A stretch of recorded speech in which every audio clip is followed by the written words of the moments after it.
മുത്തുമണി മുത്തുമണി എന്ന് കേൾക്കുമ്പോഴത്തേക്ക് പെട്ടെന്ന് വേറെ ഒരാളെ വിളിക്കണ പോലെ തോന്നാണ്. അല്ല, ആ വിളിക്കുന്ന കേൾക്കുമ്പോ തന്നെ എന്ത് രസം, ക്യൂട്ട്നെസ്. പൊന്നേ മുത്തേ എന്ന് വിളിക്കുമ്പോ വഴക്ക് പറയണമെങ്കിൽ മുത്തേ പൊന്നെന്ന് വിളിച്ചിട്ടേ ഞങ്ങളെ വഴക്ക് പറയാൻ പറ്റുള്ളൂ.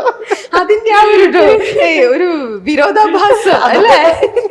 ഞാനിന്ന് വീട്ടിലിരുന്നപ്പോഴൊക്കെ ഞാൻ വിളിച്ചു മുത്തേ മുത്തേ എന്ന് വിളിക്കുക, പൊന്നെ പൊന്നെ. എന്തൊരു ക്യൂട്ട്. നമ്മളെല്ലാരും നമ്മളെ പെറ്റ് നെയിം ആയിട്ട് വെക്കുന്ന പേര് തന്നെ നിങ്ങളുടെ ഒറിജിനൽ നെയിം ആയിട്ട് വന്നിരിക്കുന്നു. പക്ഷെ എന്ന് വെച്ചാല് ഇപ്പോഴാണല്ലോ മുത്തും പൊന്നും ഇത്ര കോമൺ പെറ്റ് നെയിം ആയിട്ട് തുടങ്ങുന്നത്. For a very long time മുത്തുമണിയും പൊന്നുമണിയും ആണുങ്ങൾക്ക് ഇടുന്ന പേരാണ്. കാരണം പ്രത്യേകിച്ചും കേരള വിട്ട് കഴിഞ്ഞാൽ തമിഴ്നാട്ടിലൊക്കെ ആണുങ്ങൾക്കുള്ള പേരാണിത്.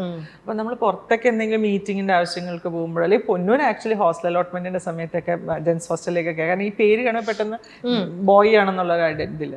അപ്പൊ കുറെ കാലം നല്ല പണിയായിരുന്നു ഈ പേര് മാനേജ് ചെയ്തത്. പക്ഷെ ഇപ്പൊ കഴിഞ്ഞ ഒരു 8-10 വർഷമായിട്ട് ഇതൊരു ഭയങ്കര ഓക്കെ പേരാണ്. മുത്തേ എന്ന് പറയുമ്പോഴത്തേക്ക് വെരി കോമൺ ആണ് എല്ലാ ഇത്. പക്ഷെ നിങ്ങൾ തുടക്ക സമയത്ത് ചെറുപ്പത്തിലേക്ക് ഈ പേര് നിങ്ങൾക്ക് ഇഷ്ടമായിരുന്നോ, അതോ നിങ്ങൾ എന്തിനാ ഞങ്ങൾക്ക് ഈ പേരിട്ടേ എന്നുള്ള രീതിയിൽ കേസ് ചെയ്യുന്നുണ്ടായിരുന്നു?